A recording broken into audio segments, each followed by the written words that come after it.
আসসালামু আলাইকুম রহমতুল্লাহ।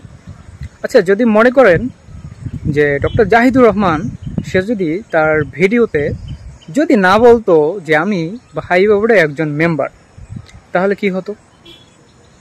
তাহলে সেই স্বৈরাচারী আমলের যে অবস্থা ছিল সেটাই থাকতো। কেন?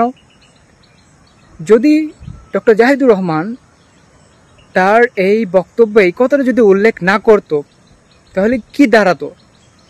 দেখেন, ডক্টর জাহিদুর রহমান হলো একটি রাজনৈতিক দলের প্রতিনিধি। এক কথায় সে যদি ভাইবা বোর্ডের একজন মেম্বার হয় তাহলে সেই নিয়োগ কতটা নিরপেক্ষ হবে, সেই নিয়োগ যে স্বচ্ছতা ভিত্তিতে হবে না, সেই নিয়োগ যে দলীয়করণ সিস্টেমের দলীয় ভিত্তিক হবে, সেটা নিয়ে কোনো প্রশ্ন তোলার আর কোনো সুযোগই নেই, প্রশ্ন তোলার কোনো দরকারই নেই।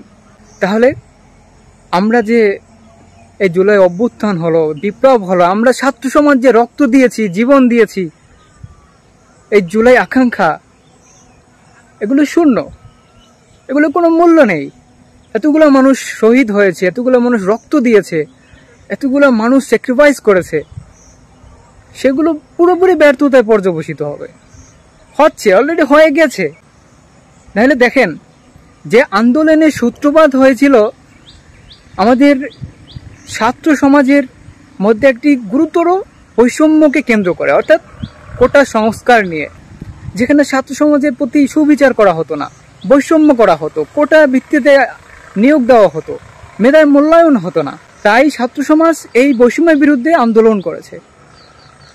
এই অভ্যুত্থান এবং বিপ্লবের পরবর্তী সময়েও যদি সেই বৈষম্য, সেই ডিসক্রিমিনেশন থাকে, তাহলে এই জুলাই আকাঙ্ক্ষা, এই বিপ্লবের কোনো ভ্যালুই নাই, 1%ও ভ্যালু নাই।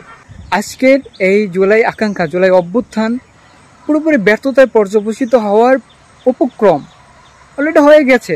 যে আন্দোলন ছিল বৈষম্যের বিরুদ্ধে, সেই বৈষম্যই যদি, সেই মূল পয়েন্টটাই যদি সেই স্বৈরাচারী সময়ের অবিকল থাকে, তাহলে সেই আন্দোলনের কোনো মূল্য থাকে না। আমি কোনো মূল্য দেখছি না।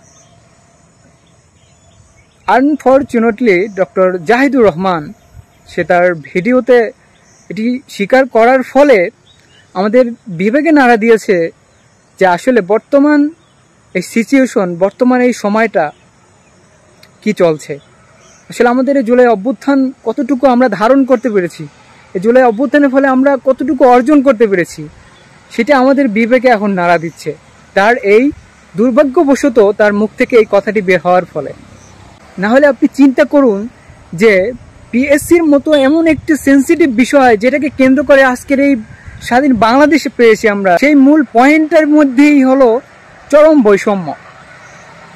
আসলে বাংলাদেশের প্রতি আল্লাহ সুবহানাহু ওয়া তাআলা এখনো খাস রহমত আছে, যে কারণে ডক্টর জাহিদুর রহমান এর মুখ থেকে আনফরচুনেটলি তার এই শব্দটা বের হয়েছে যে আমি হাইওয়ে বোর্ডে একজন মেম্বার।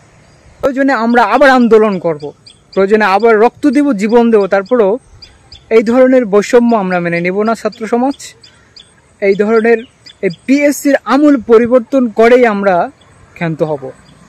অনন্ত বিলম্বে এই ধরনের সেক্টরগুলো পিএসসির আমূল পরিবর্তন করুন। সমস্ত রাষ্ট্রীয় প্রতিষ্ঠানগুলোকে রাজনৈতিক প্রভাব থেকে মুক্ত করুন। স্বাধীনভাবে কাজ করার মতো সেই সুযোগ তৈরি করে দিতে হবে।